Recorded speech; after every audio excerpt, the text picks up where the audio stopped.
बिहार की राजनीति एक बार फिर गर्म हो गई है। मुख्यमंत्री नीतीश कुमार के नेतृत्व में बनी नई एनडीए सरकार को अब तक लगभग 2 महीने से अधिक हो चुके हैं, लेकिन मंत्रिमंडल का विस्तार अभी तक नहीं हो पाया है।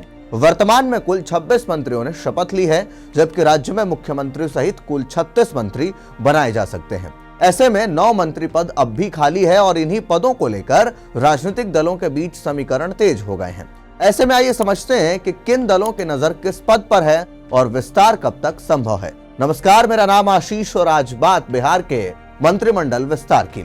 14 नवंबर 2025 को एनडीए की नई सरकार बनने के बाद भाजपा के 14, जदयू के 8, लोजपा रामविलास के 2, हम और जो रालोसपा है उसके एक मंत्रियों को मंत्रिमंडल में जगह मिली थी। अब जबकि 9 पद खाली हैं, तो भाजपा और जदयू के बीच इन पदों के बंटवारे को लेकर चर्चा चल रही है। सूत्रों के अनुसार इस बार भाजपा को कुछ अतिरिक्त पद मिल सकते हैं, क्योंकि सरकार में उसकी संख्या सबसे अधिक है। इसके साथ ही लोजपा रामविलास और हम पार्टी भी अपने हिस्से की दावेदारी जता रही है। रणनीति का बड़ा हिस्सा इस बात पर निर्भर करता है कि कौन सा दल कितने विधायकों के सहारे कितनी हिस्सेदारी जो है वो चाहता है। राजनीतिक गलियारों में यह चर्चा आम है कि मंत्रिमंडल विस्तार खरमास के बाद किया जाएगा। भारतीय परंपरा में महत्वपूर्ण कार्यों को खरमास समाप्त होने तक रोक कर रखने की परंपरा रही है और बिहार की राजनीति इससे अछूता नहीं है। सूत्रों के मुताबिक मुख्यमंत्री और गठबंधन दलों के शीर्ष नेतृत्व के बीच मंत्रिमंडल विस्तार पर बातचीत जारी है और फरवरी के पहले सप्ताह या फिर मध्य तक विस्तार होने की पूरी संभावना जताई जा रही है। लोजपा रामविलास के पास 19 विधायक हैं। 6 विधायकों को 1 मंत्री पद देने के फॉर्मूले के अनुसार पार्टी पहले से 2 मंत्रियों के साथ 1 और 1 पद की दावेदारी और बना सकती है। लोजपा रामविलास संगठन के भीतर भी यह चर्चा जोरों पर है कि पार्टी को विस्तार में कम से कम 1 और सीट मिलनी चाहिए। हालांकि पार्टी के शीर्ष स्तर पर अब तक इस तरीके की कोई आधिकारिक बयान नहीं आई है, लेकिन अंदर खाने में उम्मीद तो बनी ही हुई है। हम पार्टी के संरक्षक और केंद्रीय मंत्री जितन राम मांझी ने हाल ही में सार्वजनिक कार्यक्रम में कहा था कि उनकी पार्टी के विधायक दल के नेता ने 2 मंत्री पद की मांग की है। मांझी ने यह भी कहा कि अगर 2 मंत्री पद भी नहीं मिलते हैं तो 2 विभाग उनकी पार्टी को दे दिए जाएं। हालांकि 6 विधायकों पर 1 मंत्री पद के फॉर्मूले के हिसाब से हम पार्टी का दावा कमजोर पड़ सकता है, क्योंकि उनके पास अभी इतनी संख्या नहीं है कि उन्हें 2 मंत्री पद मिल सके।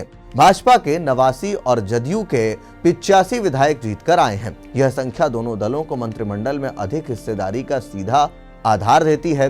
चर्चाओं के अनुसार बचे हुए 9 पदों में से अधिकांश भाजपा और जदयू के बीच बांटे जाने की संभावना है। वहीं कुछ सूत्र यह भी बताते हैं कि 1 से 2 पद जानबूझकर खाली रखे जा सकते हैं, ताकि भविष्य में यदि किसी विपक्षी पार्टी के विधायक एनडीए में शामिल हो तो उन्हें मंत्री पद देकर राजनीतिक समीकरण साधा जा सके। आखिरकार मंत्रिमंडल विस्तार का निर्णय मुख्यमंत्री नीतीश कुमार तथा भाजपा के केंद्रीय नेतृत्व के बीच अंतिम बातचीत के बाद ही तय होगा।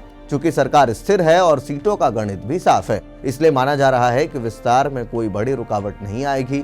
समय का इंतजार है। बिहार की राजनीति की यह अगली बड़ी हलचल होगी, जिसका असर सरकार की कार्यशैली से लेकर भविष्य के राजनीतिक समीकरणों तक दिख सकता है।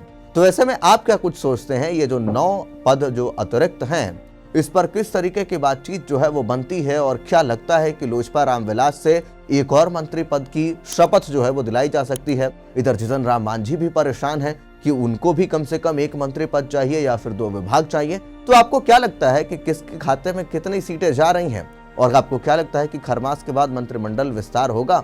और नजर इस पर भी कि आखिरकार विपक्ष के कौन से विधायक भाग करके नीतीश के पाले में या बीजेपी में जोड़ते हैं और फिर उसके बाद उनको मंत्री पद की शपथ दिलाई जाती है। तमाम चीजों के लिए आप बने रहिए हमारे साथ। दीजिए इजाजत। धन्यवाद।